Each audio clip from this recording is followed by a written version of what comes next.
จะเบิ่งอีกเทื่อนึงเอาเพื่อความมั่นใจโอ้ยอีหลีละเฒ่าไงอีหลีกันยังวะเมียนี่มันเป็นจังไดว่าเข้าไปในบ้านข้าวเดียวมันไปหาคุยอีกเด้อเด้ใหญ่นี่ก็ฮู้ว่ามีเวียกมีงานอยู่กันยังจะมันคักมันแน่เนาะโอ้ยก็สิได้เฮ็ดเวียกคือเก่าอีกแล้วล่ะนี่ก็ได้แท้ที่สิฟ้ามาปลูกเฮ็ดให้มันแหลวมันทั่วจะมันคักมันแน่ได้คันเขาไปหาหมู่จังไหนวะหัวต้องจมแน่ๆเลยบ่ได้มาง่ายบ่ได้ดอกกูต้องหายไว้ก่อนงานนี้ต้องหายเสียงดังๆไว้ก่อนบ่ได้มันสิหายเฮาโอ้ยหยุดเลย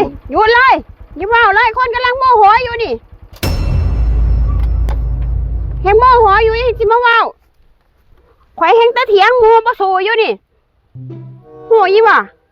เถียงจังได๋ก็บ่สู้มันอยู่นี่หมู่นั่นมันว่าของตะผัวมันใหญ่ของผัวมันใหญ่ข่อยบอกว่ามันบ่สู้ของผัวข่อยดอกมันจังได๋มันก็บ่ฟังข่อยเลยนี่เห็นบ่ข่อยมาซ่านี่เห็นบ่อีหลีบ่เฒ่าห้วยข่อยสิมาเว้าตัวเจ้าเฮ็ดหยังเพราะฉะนั้นข่อยก็มาไว้ทันทีข่อยก็ฆ่าเถียงกันกับมันอยู่นี่เฮ็ดจังได๋มันก็บ่เชื่อข่อยว่าของเจ้าน่ะมันใหญ่อีหลีทำพี่ซ้ำพี่แม่นอีหลีน่ะข่อยแฮงเบิ่งซุมื้อนี่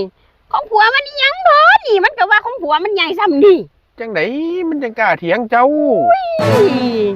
เจ้าอย่ามาหายข่อยได้เฒ่าข่อยเถียงเพื่อเจ้าเลยเดี๋ยวนี้เห็นบ่ข่อยมาซ่านี่จะเบิ่งอีกเทื่อนึงเอาเพื่อความมั่นใจโอ้ยอีหลีละเฒ่าใหญ่อีหลีกันยังวะนี่ข่อยสิมาบอกเจ้าได้นี่ว่าข่อยนี่ยังเถียงมันบ่ทันสู่นี่ข่อยยังสิลงไปเถียงมันจะว่าจังซี่เด้อขนาดมันบ่ทันขึ้นมันก็ยังใหญ่คันมันขึ้นบ่ห้วยมันสิซ้ำใดนี่คุยให้มันนั่นล่ะเฒ่าแม่เบิ่งติล่ะโอ้ยเบิ่งผัวข่อยนี่